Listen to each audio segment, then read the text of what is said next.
The 2022 Annual International Convention on ADHD is happening this week from Thursday, November 17th to the 19th in Dallas, Texas. If you can't join us in person, virtual tickets are available too. And I was able to get listeners of ADHD Rewired a 15% discount off the conference registration. So whether you're joining us virtually or in person, go to adhdrewired.com/ADHDCon2022, but make sure to leave off the www and keep it all lowercase. I still don't understand why. I guess that's what you have to do. Oh, and if you're driving right now, but still want to take advantage of that 15% discount, check out the episode's show notes for the links and promo codes. And I'll be at the conference too, presenting with ADHD Rewired coach Kat Hoyer, all about accountability. I am so excited for this week. So whether you have ADHD, or you treat it, research it, love someone with it, or all of the above, this year's conference will have more than 90 events, workshops, networking sessions, support groups, and even a talent show.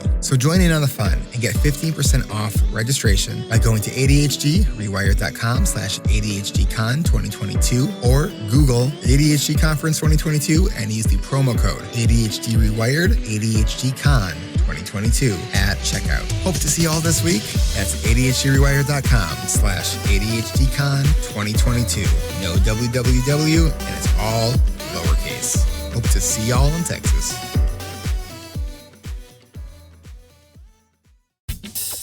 ADHD Rewired, episode 455.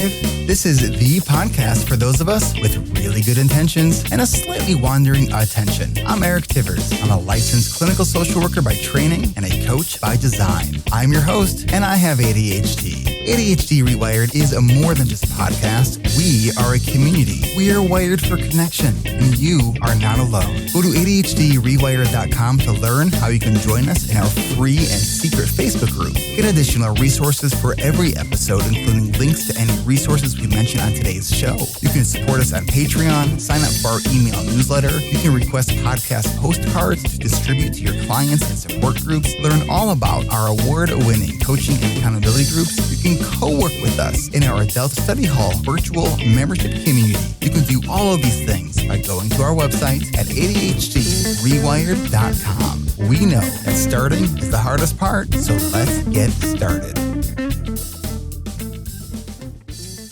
Welcome back to another episode of ADHD Rewired. Today's guest is Robyn Buchanan. Robyn is a registered nurse, life and focus coach, and YouTube creator, living in a house full of teenage boys and ADHD husband and herself. She's an advocate for people with ADHD and neurodiversities to capitalize on their ADHD strengths, push the mundane aside to live their best lives. She encourages minimalism and self-employment for maximum freedom and joy. A self-admitted tea addict, Robyn loves gardening, walking with friends around her Vancouver island town, and watching Jane Austen movies. Robyn, welcome to the podcast. Thank you so much for having me, Eric. I'm really excited to talk to you today. I am very excited to talk to you as well. So I didn't tell you this before we started recording. My house is getting a little bit cluttered. So we might be double dipping here for a podcast episode I just need some help with my house. Okay. And I actually just recently called a professional organizer. I haven't started with them yet, but I have crap everywhere, Robyn. It is like, for how much I love a decluttered space, this does not match my ability to maintain a decluttered space. Where do we start? So us ADHDers are lucky and unlucky in a lot of ways. One of those ways is it's kind of a paradox in that we function very, very well in a decluttered environment, but it's also very easy for us to create clutter, and it can be very hard for us to declutter. But, don't be disheartened, because there are a lot of things that we can do about this. One of the first things I ask people to do is really to look inward and ask themselves, like, how is that clutter making you feel? Like, tell me, Eric, how does the clutter in your house make you feel? Anxious, and like I have to be doing something at all times, where I can't just be content, and irritable, which are all things I don't want to be feeling when I'm at home. Yeah, that's exactly it. And so clutter basically prevents us from reaching the full relaxation point we should be having in our house, because our house is our sanctuary.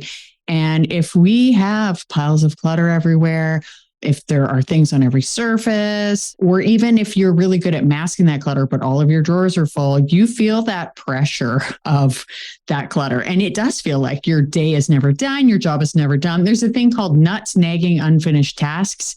And those are hazardous to our health. They actually impact our stress and our cortisol levels. So taking care of it is really important. So you identified how the clutter makes you feel. So what I love is if people then can imagine, what would it be like to be in a decluttered house? How does it feel to imagine coming home from work, or if you work in your home, walking out of your office and looking around your decluttered home, and how you can just be like, I'm tired and I'm just going to have a cup of tea. And there's not a ton of work ahead of you, and your home is supporting you. It's your sanctuary. So I love when people can really just spend that little bit of time visualizing that. And I know it can be hard for us, but it's so important to really keep in mind how great that environment will make you feel later. And then we need to figure out how to make it fun for the ADHD to declutter. Okay. So how do we make decluttering fun? Okay. So how can we add glitter onto anything that is boring? Right. And so for me, my natural way, if anytime I need to make something a little bit fun, first thing I do is I put on my AirPods and I put on something that will give me some kind of pleasure, something I can listen to and enjoy while I'm doing it. And so I will put on a podcast, I will put on an audiobook, maybe music, it just depends. And even I have a client who I was working with, and she wanted to start working out, and she said she was going to buy some workout clothes. Like, that's something you can do to throw some glitter on something. Even if you have like your decluttering outfit or something, some way to make it fun.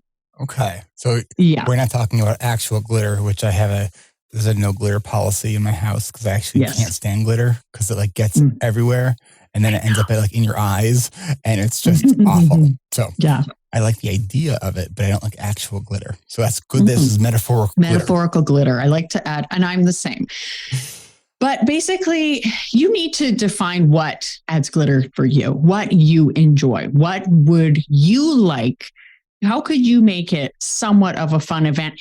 And keep in mind, I often recommend people only spend 15 to 30 minutes doing it at a time. Unless you get into a deep hyper-focused state, go with it. Yeah, I'm just thinking of all the things that I want to work on in my house, from my garage to the mudroom to the kitchen counters, which are just constantly, I get them cleared off. I blink and there's like crap everywhere again. Mm-hmm. I don't know why I keep doing this. Yeah. Well, there is also a maintenance phase that has to. Maintenance is so hard. Mm-hmm. It is. I mean, and part of it is deciding which room to start with. And I like to start with a room that's not like completely overwhelming. It just depends on the kind of space somebody has. But I think it's great if it's a room where you spend a lot of time. If you can start with your kitchen, that's great, because most of us, not everybody, but most of us spend a decent amount of time in the kitchen. And it is a room that does tend to attract a lot of clutter. For some reason, a lot of paperwork just ends up living on the kitchen counter. And so how can we handle that? Well, we have to deal with it right away. And what it ultimately comes down to is making the decision to deal with it, and what kind of habits and routines can you develop for yourself to deal with it?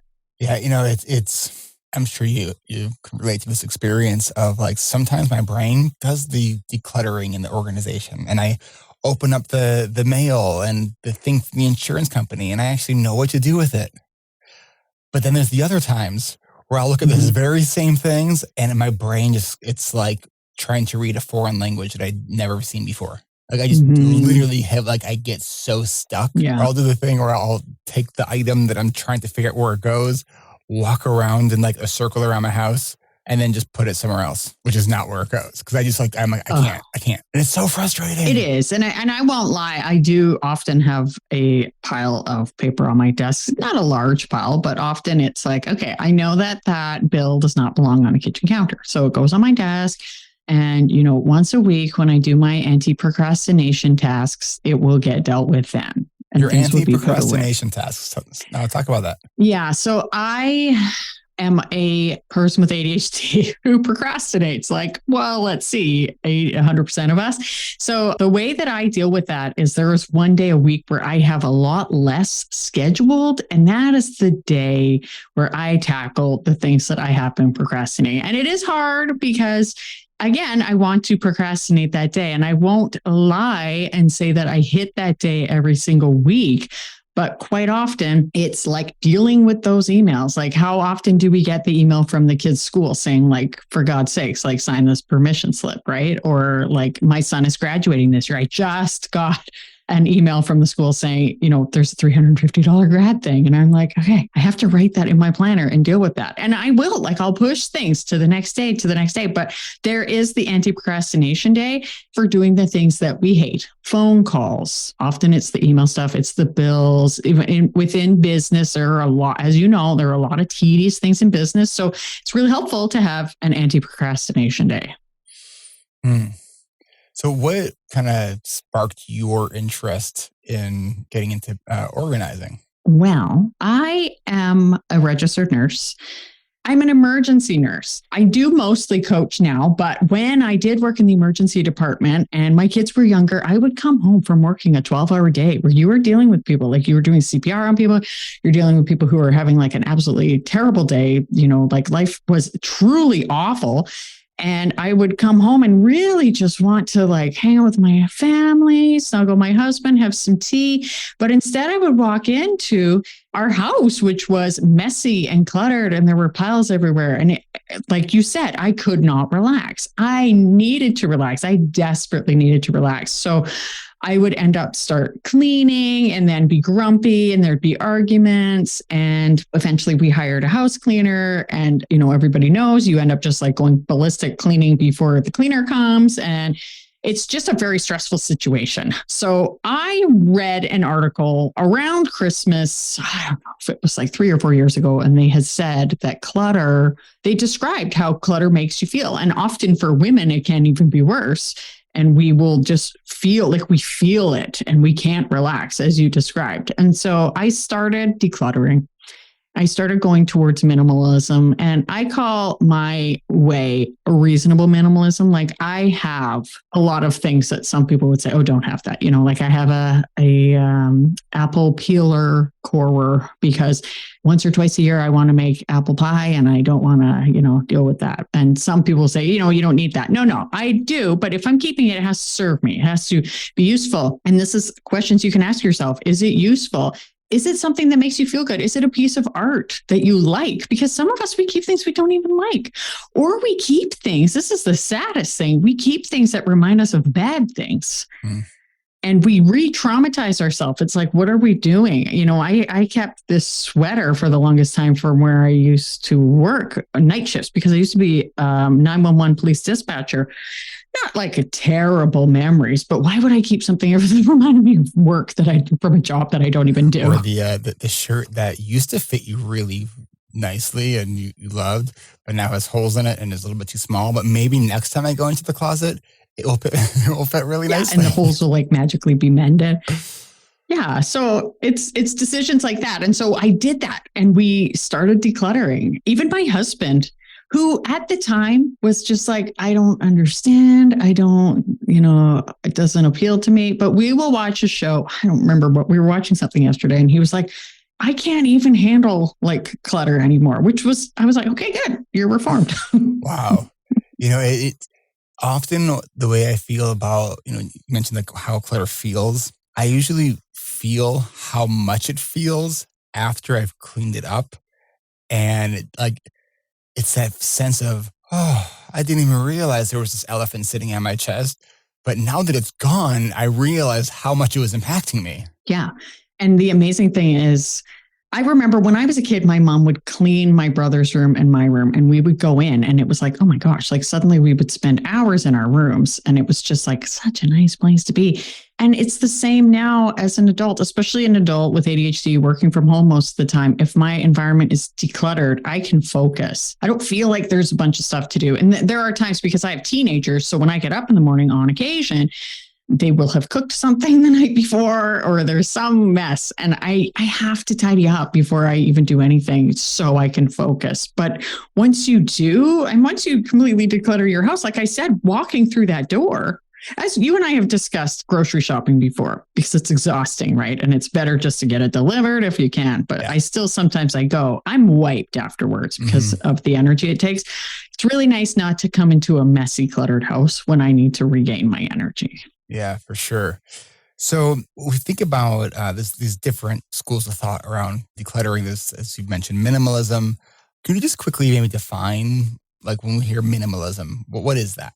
So minimalism, there are a lot of different ways you can tackle minimalism. So there are people like the minimalists who are Ryan Nicodemus and Joshua Fields Milburn. They're more extreme than me. There are some people who are super extreme. I think Matt Diavella is one of them. And for me, my personal style is I don't want to be inconvenienced by not having something, but I also don't want to be inconvenienced by having something. You know, my husband and I were watching this YouTube video yesterday of this person touring these abandoned homes. And one of them was like a mansion somewhere in Ontario. It had all this storage. And my husband kept saying, there's so much storage. And I thought, gosh, like then you wouldn't have to be minimalist. And then I was like, no, because you still like, you don't want, even if you had the storage, I'd rather have like a whack, like 80% empty cupboards, because you still have to deal with all that stuff. You still have to manage all of that stuff. So the idea of minimalism, personally for me, it's an individual thing. What works for you? What level of things do you want to have? Some people, they only wear black. They only want to have black t-shirts. They only have books out. They have no other anything. And I get that because for me, I love having somewhat blank walls. This office is actually like the most minimal room in our house by far because of my room.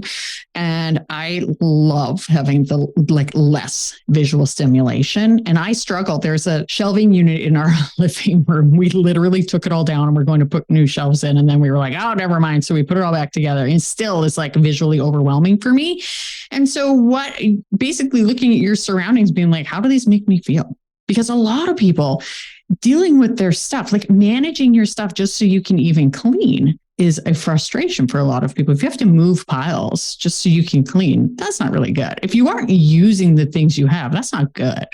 What I would love to do is take a quick break. But when we come back, what I would love to explore with you is what are the sort of questions that we can ask ourselves, or the more that thought process behind the decluttering?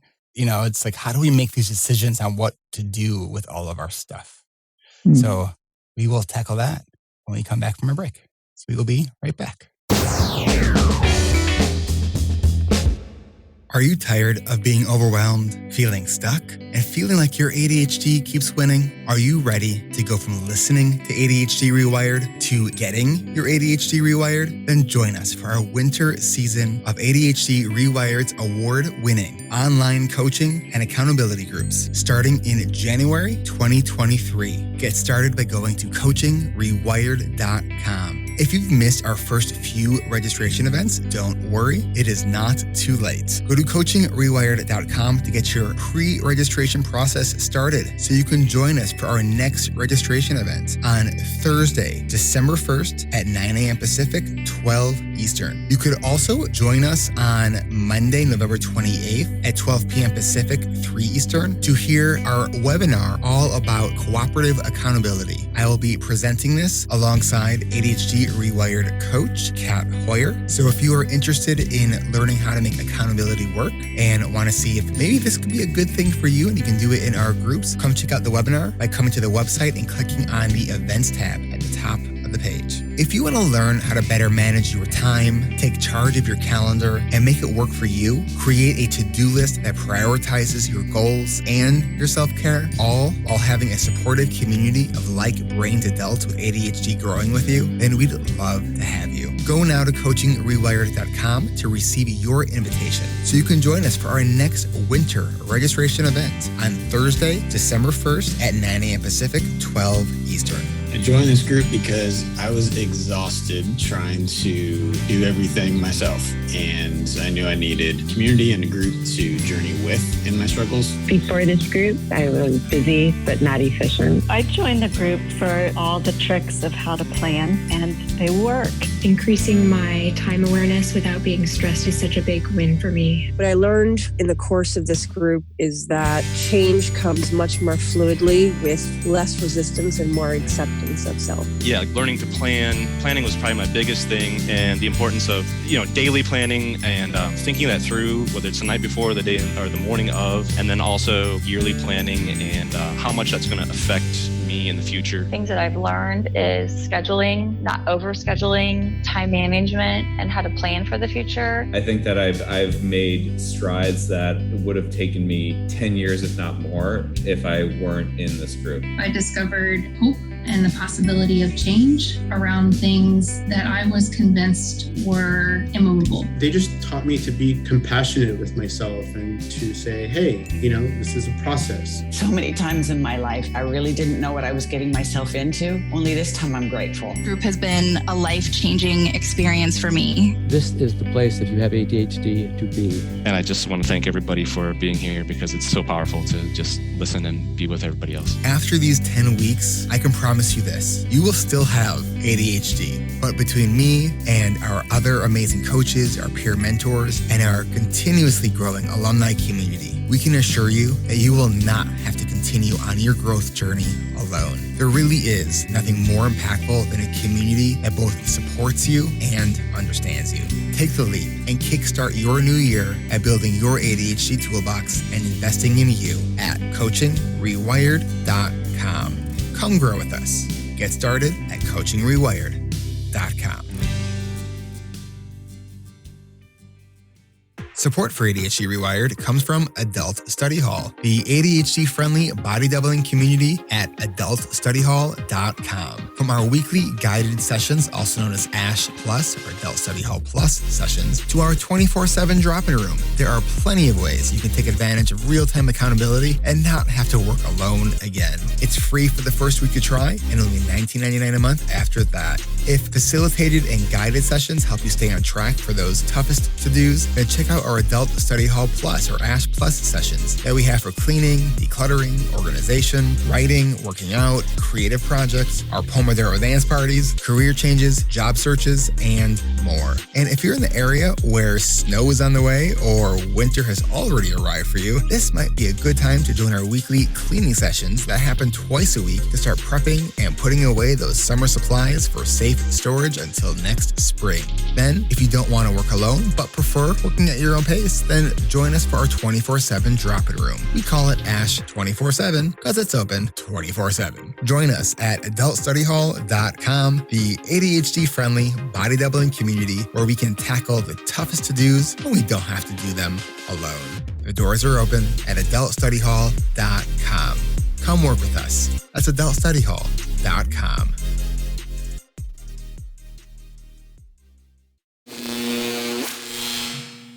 All right, we are back with Robyn Buchanan.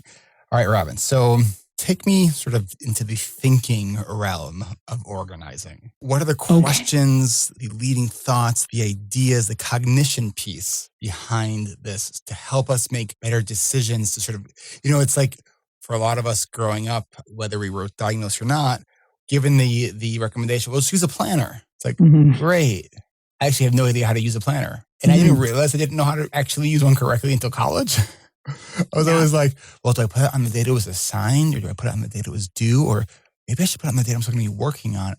Like I literally did not understand how to use it. Right. And I feel like there's that missing cognition piece for my stuff. So help me write this code.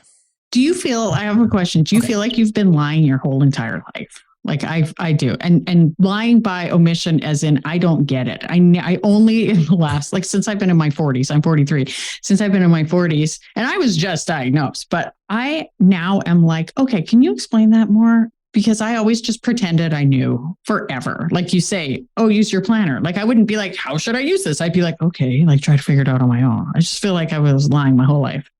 I don't, I know the areas in my life where I'm just like, oh boy, I know.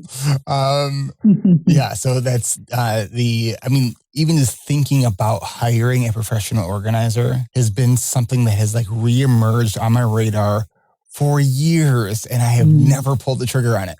I think that's wonderful that you did.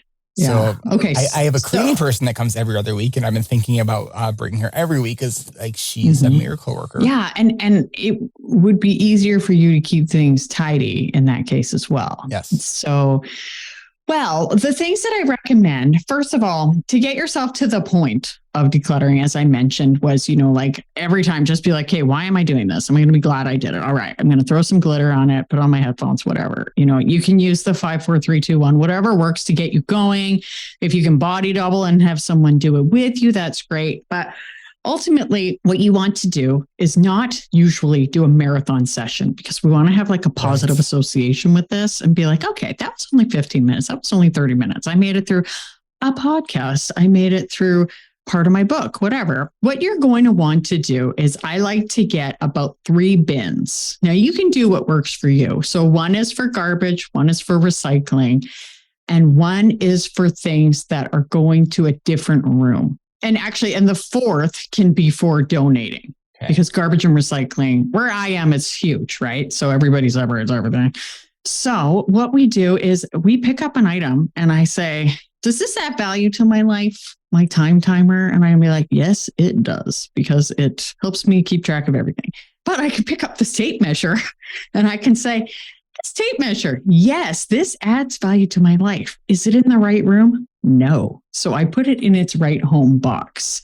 Anything garbage is easy. Anything recycling is easy. The donating pile, that is often, and you can make a donate sell. That is often where many things go. Basically, is it somehow adding value to your life? Does it fit? If it's clothing, not only does it fit, do you like it? Does it make you feel good? A lot of us have clothes that we put on. They don't make us feel good.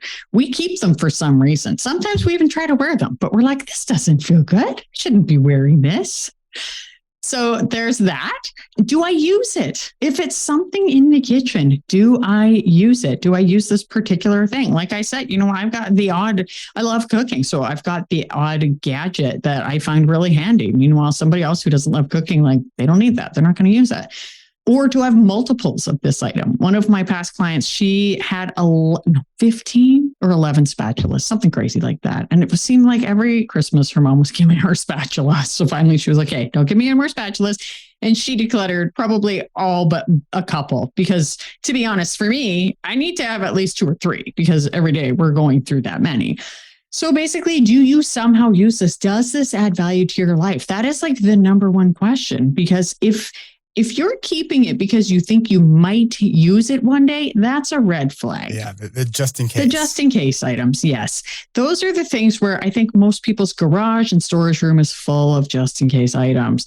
I'm not going to lie. We have decluttered the odd thing and been like, hey, it actually would have been nice if we had that thing. However, I'd say 98% of the things that we declutter, we don't need. And it's really nice that they're gone because they're not taking up space.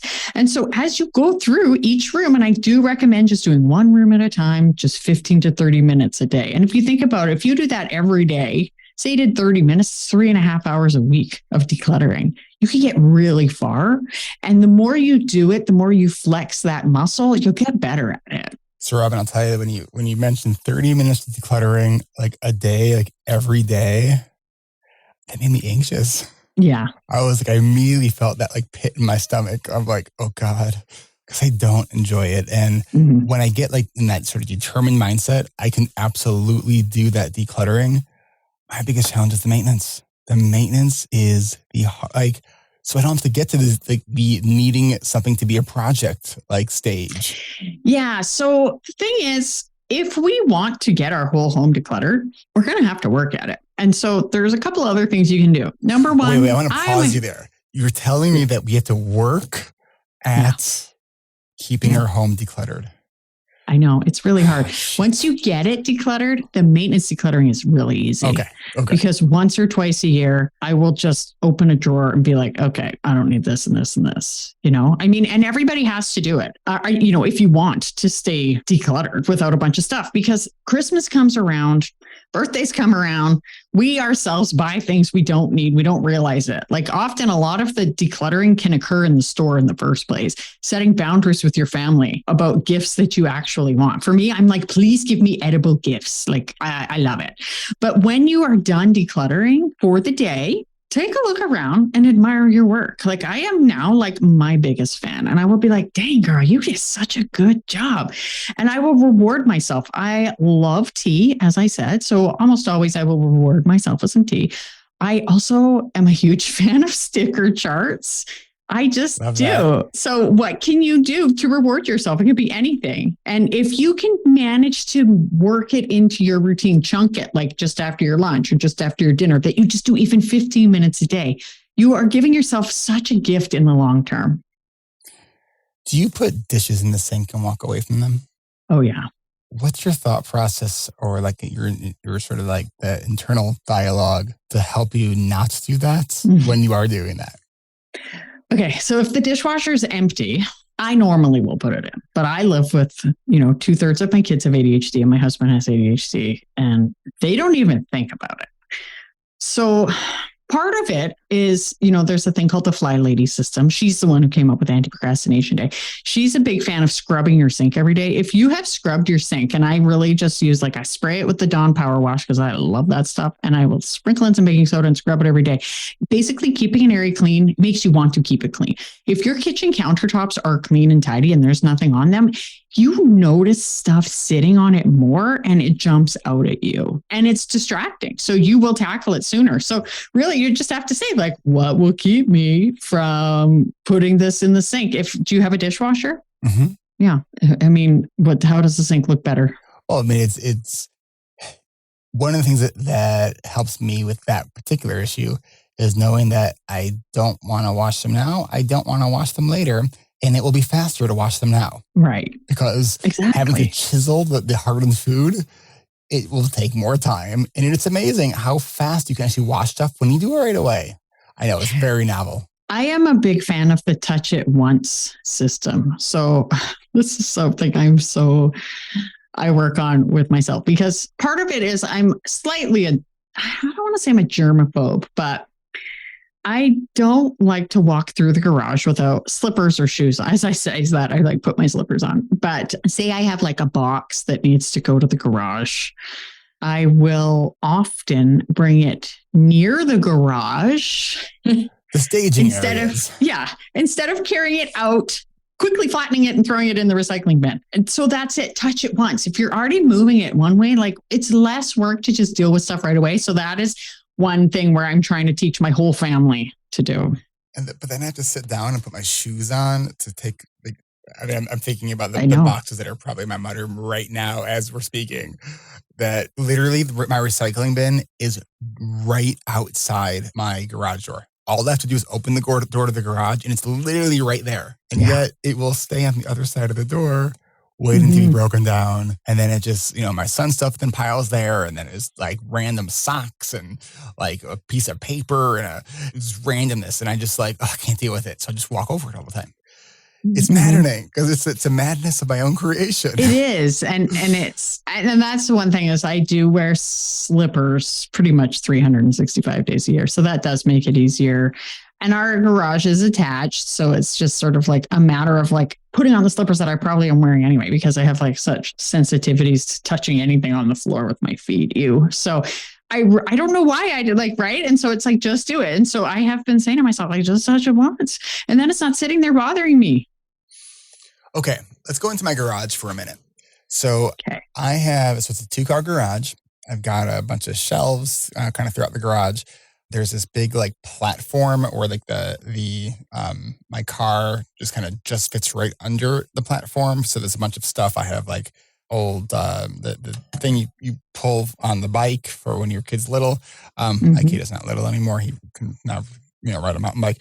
I used to be really into gardening. I have all kinds of like pots and different gardening things, from fertilizers to different tools that I have not used in years. I keep thinking I'm going to get back into it. Because when I had my first home, it was a blank slate, new construction. So like everything that was planted there, like I planted, right? And so it was just really like I loved it. And then when I moved to the home I'm in now, it's an older home, so all like there's a lot of already stuff there. So like I keep thinking like, oh, I want to do some gardening, but I don't know where to start because it's not a blank slate. And so every year I'm just like, all right, this is going to be the year I do and I don't. So what do I do with like, that kind of stuff? So those are basically like I could use it one day things, like the just in case. And I was really into making kombucha for a couple of years. I had a ton of glass jars. I had elastic bands. I had bottles. I had a crate. And I got really busy. I was like, okay, I'm not going to make kombucha anymore. And so within the month, I sold everything because I thought, I don't want this stuff sticking around. I enjoyed it. It certainly is way cheaper to make at home, but I do not want to be carrying that stuff because it's a mental load. And yes, if you do sell those things, you decide to get back into gardening one day, you will need to repurchase some of those things. However, you're saving your mental processing by decluttering that stuff. And like that trailer. And the other thing is, you can often think about it this way: is if you sell that trailer or give it away, somebody gets to pull their kid in it, which is really nice. Same with the gardening stuff. Gardening is wonderful, but it is a lot of work and we go through different seasons. So maybe right now you're really busy and in 5 years you'll garden again. It sure would be nice not to have that stuff sticking around for 5 years, hey? Right. Last weekend, I'm starting to do my fall cleanup outside. And we had this, it's like little elephant slide, for like the little ones, like when they're like 2 and 3 years old. And like we still had it. And I'm like, okay, I need to get rid of this. I just put it on the curb, like knowing that the next day's garbage pickup, and they probably won't even make it to garbage pickup. Someone's probably going to come by. And we had one of my neighbor's friends who lives in the neighborhood came by with her little daughter, and they loved it. And they grabbed the car. So I was able to like see where it went. And like I found that very joyful.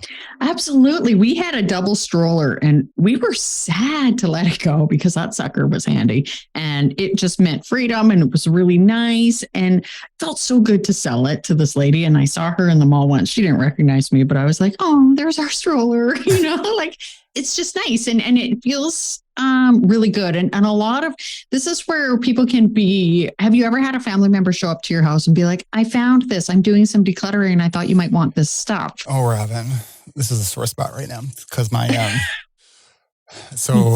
my dad in the last several months is now he moved to assisted living. So my mom sold their place and she moved just this past weekend. And so she kept asking if I wanted this, wanted that. So I took a couch that I did not need and now is like just taking up space in one of my rooms that like I kind of got to walk over stuff now. And a nice big roll-up carpet, a big rug, area rug. It's a nice rug. I need to clear a space out to even lay it down. So for me to go play my piano, I need to walk over this roll-up carpet, navigate around this couch, and I'm just like, oh my God, this is ridiculous. Like this was sort of like my the straw that made me call the professional organizer. You know what? A lot of people, well-meaning people, will give you things, but part of why we love to give things, especially to people we know, is that then we're still kind of connected to that thing. And people will value items they own more than something they don't own, which is why decluttering is hard. So your mom's like, I bet she was like, please take this couch. Like, that's how it went with my family. My grandparents moved into independent living, but still it was like, there was like 50 plus years worth of stuff from their marriage that had to go out. And my family was like begging me to take stuff. I took almost nothing because I said, why am I taking it if I'm going to declutter it later? So that's the thing, is we can get guilted into that. Yeah. Well, initially I was going to put the couch in the basement. In hindsight, maybe I should have done some measurements first to see if I could even make it that couch into the basement, which, by the way, it will not fit in the basement. So now I'm like, what do I do with this? It's so annoying.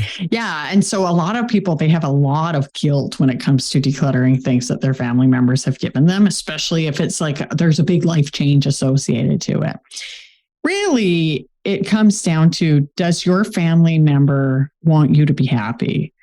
Do they want you carrying a burden of something? No, I mean, if I would have said, no, I don't want it, like, it would be a non-issue. That's great. She would have probably like just called a place.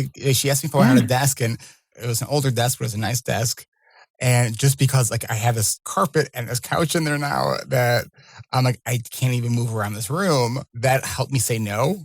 Because I was contemplating it. And now I'm just like pulling back a bit. And I'm like, oh my God, what happened to my thinking process during this? It was just like the stuff about stuff. Mm-hmm. You know, it's sort of like kind of equating this to my default answer if someone asks me if I can meet with them or do this thing is no. Because I used to be an overcommitter and say yes to all these things. And then the only person I had to blame was myself, right? Because I was the one that said yes.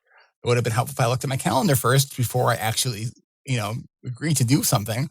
So I'm now really good at saying no and then checking my calendar to see if I can do something. And if it turns out that I can and I actually want to do it, I'll then reach out back to the person and be like, oh, I actually can do this. So it's sort of like I have to kind of work to say yes versus it being, so I gotta figure out how to deal with my stuff. Yeah, exactly. And so that's why you say, like, is this serving me? Like, clearly that couch isn't serving you unless you want to replace your current couch with it. If it was me, this is how I get rid of stuff. I'd put it on for very cheap or for free. People will show up. So, and you know what? I had a dining room table. Actually, it was more of a kitchen table, but we basically shuffled the tables in our house around, and I could not sell that thing. Even if I was like $50, finally I was like, free. It was great because the people who showed up, they really needed it. They couldn't afford to buy one. That felt so good. For me, I now am just like, give it away. For me, the problem is really just putting on my anti-procrastination day to list the stuff for sale or for free. And I have some things that need to go. I think it would feel good to donate a bunch of stuff. Yeah. Because, the sort of entrepreneurial part of me is like, oh, I'm going to list this on Facebook Marketplace and I'll do this and I'll do that. And like, that's a lot of work. And is that really going to bring me any joy? Or thinking about someone getting something that they wouldn't have otherwise been able to get, and it brings them joy and it helps that, like, that to me is like, oh, just thinking about that elicited some positive emotion. I'm like, oh, I want to do that. I want to like be part of that moment. Or they're like, oh, thank you so much. We couldn't afford this otherwise. Like, I love that. Mm-hmm. Yeah. But who's going to take my mail? Who's going to take your mail? Yeah. That I don't ever open. You're going to have to. Oh, man. What? Do you have a paper shredder? I do, but it can only sort. I do like 5 pieces at a time, and then it overheats. Yeah, I have one. I got a new one because I had one that filled up. And when I decluttered a ton of paperwork, I had so much. And Staples, thankfully, was having like a 50% off shredding sale. So I managed to get a whole whack of stuff shredded. And so if you have a ton of stuff to shred, just take it there instead of wasting your time. Because I remember I was standing there slowly, like I put a couple pages in a time and walk away. Take it to Staples. But on your everyday stuff, have it emptied, ready to go. If it says it's full, do yourself a favor. Do what I have adopted since I started working with my coach. And he says, if it will take 1 to 2 minutes, he just does it right away. And the issue I have with that idea, okay, because I know this sort of comes from the GTD stuff. So this is great, but nothing takes me 1 to 2 minutes. Well, then don't do it. Right? And so maybe you need to expand that to 5 minutes. Yeah, I need to make things as easy as possible. Yeah. Let's take one more quick break. And then when we come back, I want to find out if you have any recommendation for tools or different things that you think are really helpful in the home to just make maintenance easier. We will be right back.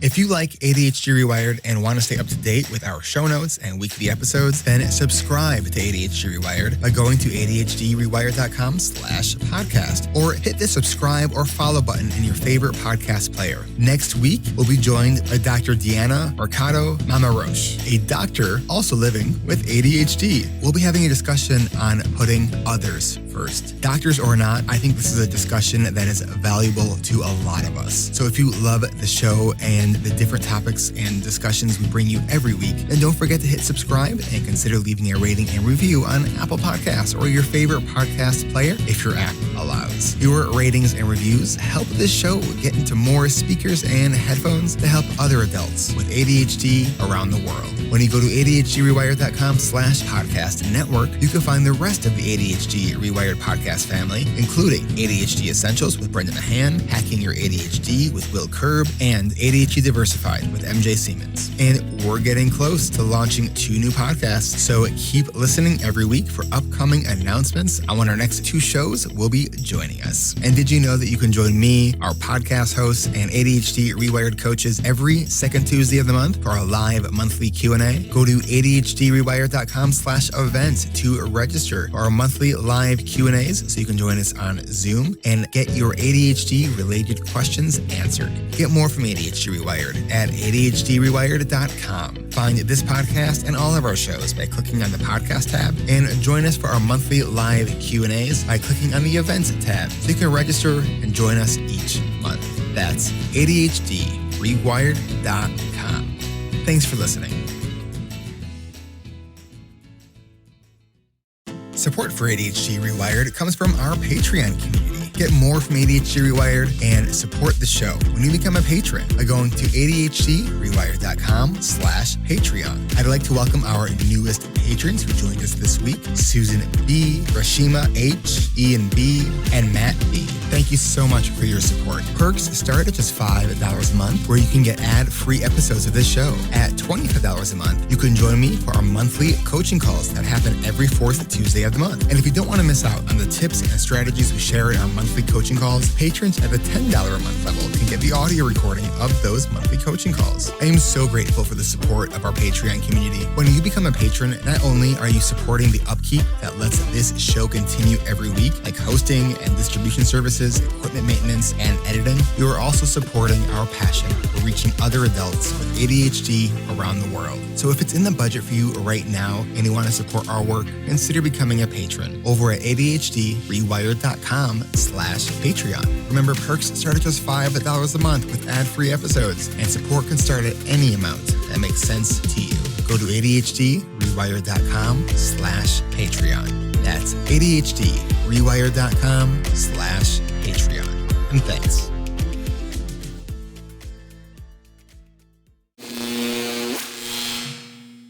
All right, we are back with Robyn Buchanan. We just have a few minutes left here. So what are some things, like, for example, a key ring, right? Or a key hook right inside your door. What are some of the tools, the things that make keeping yourself organized easier that you think we should all know about? Oh boy. Okay. Well, I do agree. We have a bowl next to our front door.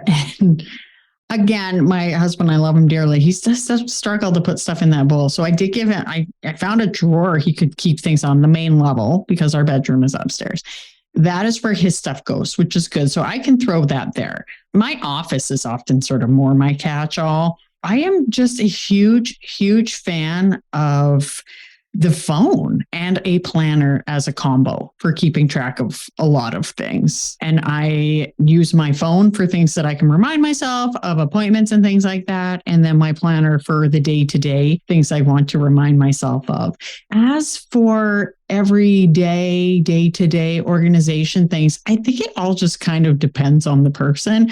Off the top of my head, I'm very wary about using baskets. I try to be very careful not to have a lot of baskets and boxes because those can be clutter catchers. Okay. It's nice to have a basket in your laundry space so clothes can just be thrown in there, or to have a basket at the bottom of your stairs for things that need to go up. But you do have to be careful. I'm literally just picturing the 3 nice baskets that I have that are completely filled to the brim of shit I just don't want to deal with. Exactly.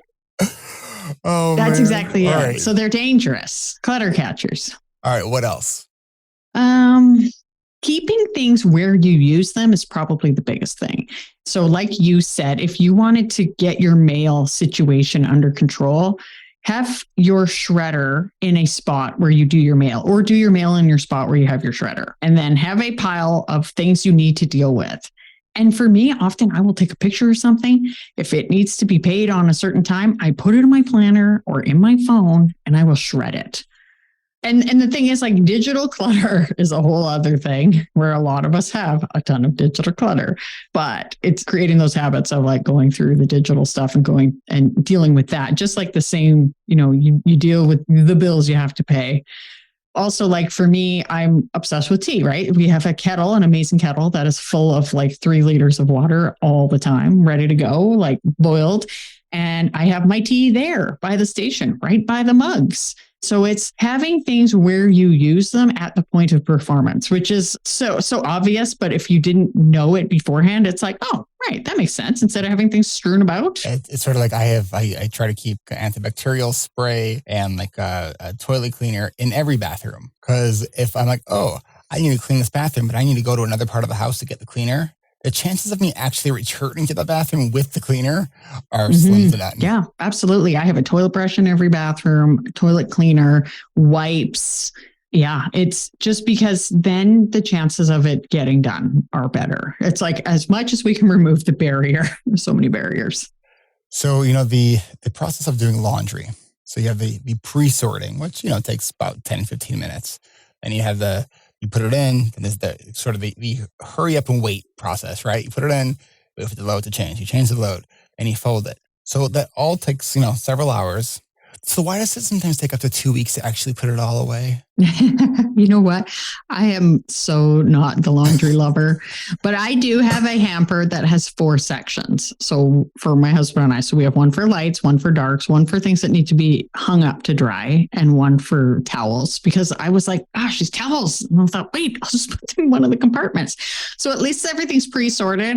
And ideally, people are looking through their pockets before they're putting things in there. I know I do. I'm just saying, looking at my husband sideways, who isn't here.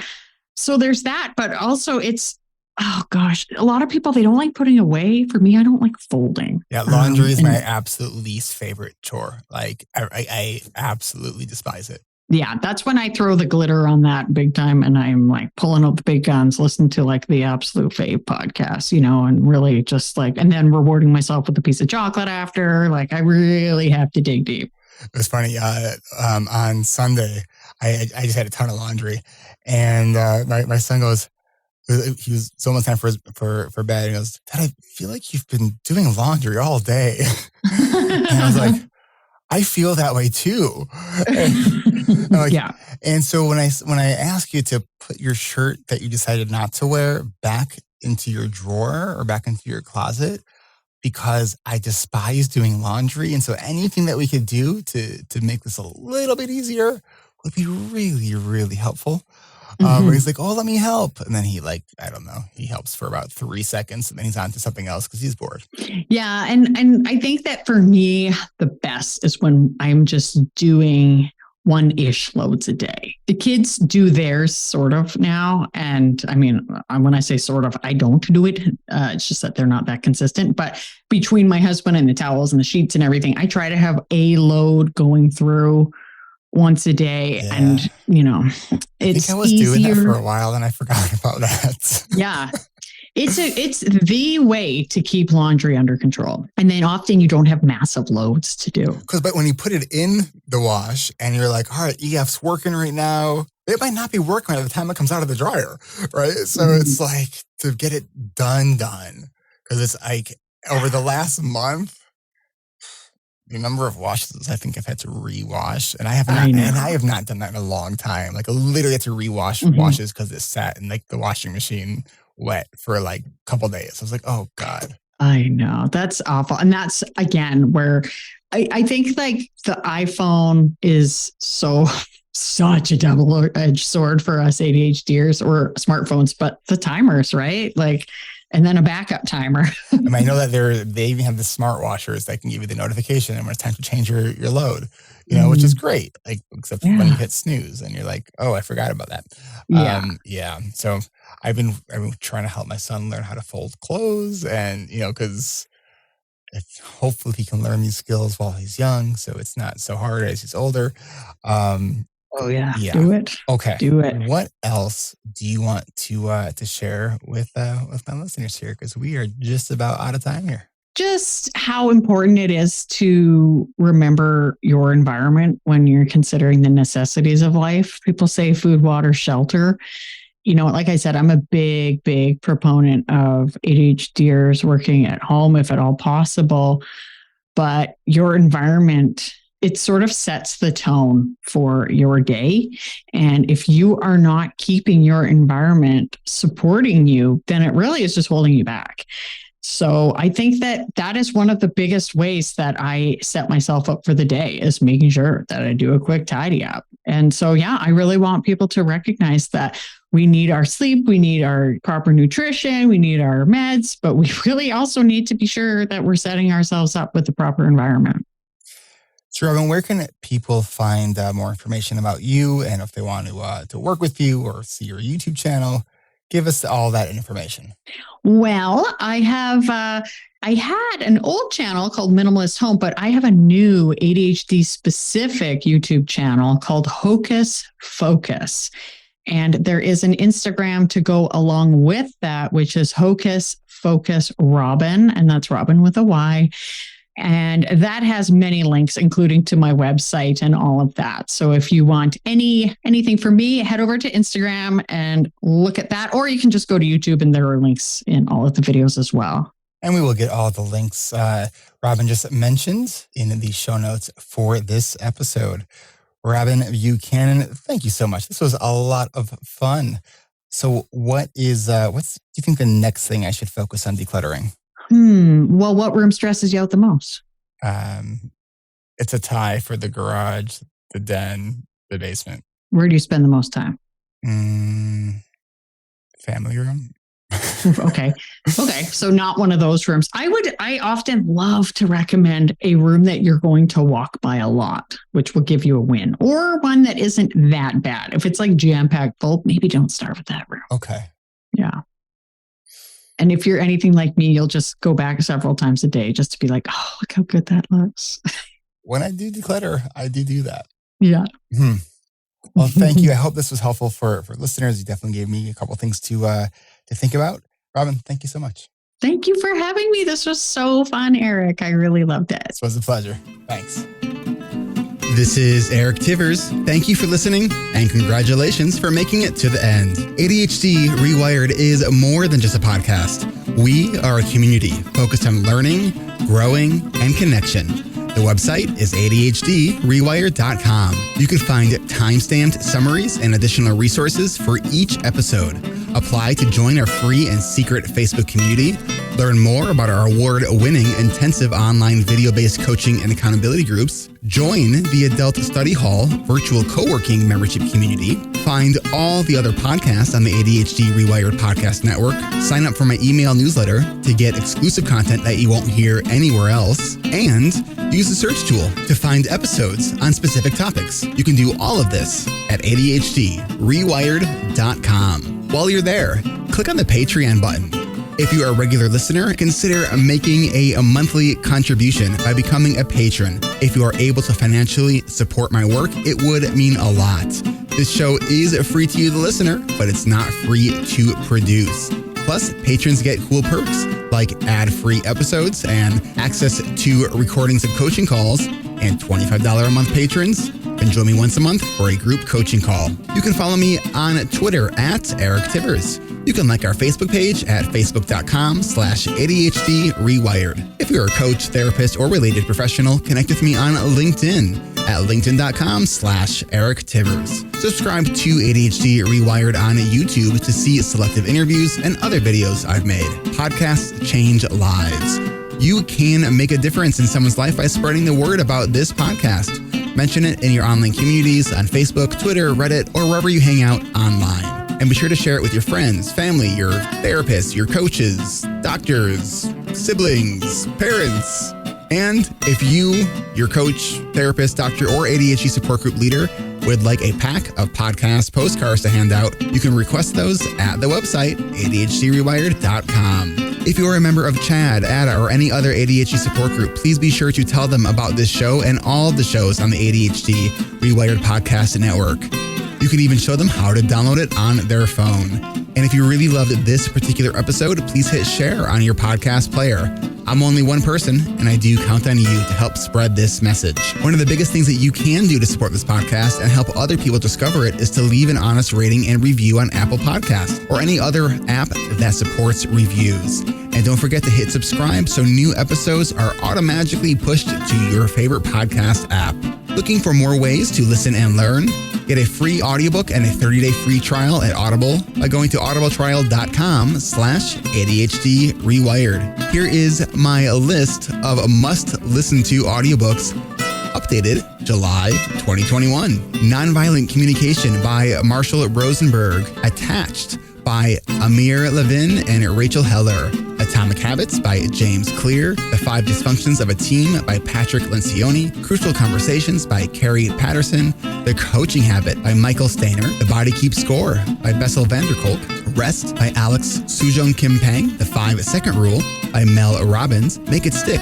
The Science of Successful Learning by Peter Brown. The Productivity Project by Chris Bailey. Meditation for Fidgety Skeptics by Dan Harris. Change Your Questions, Change Your Life by Marilee G. Adams. I always recommend to my coaches and admin that they read that book.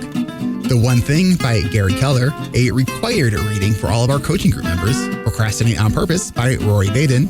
The 4 Tendencies by Gretchen Rubin. The Art of Asking by Amanda Palmer. And if you're looking for something a little bit more magical, I have fallen in love with the Harry Potter series, and the narrator, Jim Dale, is amazing. And of course, if you haven't yet boarded the Brene Brown bus, all of her stuff is great, starting with Gifts of Imperfection, Daring Greatly, Rising Strong, and The Power of Vulnerability. And if you're an entrepreneur or leader, be sure to check out her book, Dare to Lead. Do you have something that you would like to share? Click on the podcast tab at ADHD Rewired. Click the button to be a guest at the top of the page and schedule a 15-minute interview. This is Eric Tivers, reminding you to keep learning, growing, and connecting. Self-care is not selfish. No matter what you get done or don't get done, you are still enough. And no matter how hard it feels, we can do hard things. And we don't need to do them in the hardest way possible. Thanks for listening. I'll catch you next week.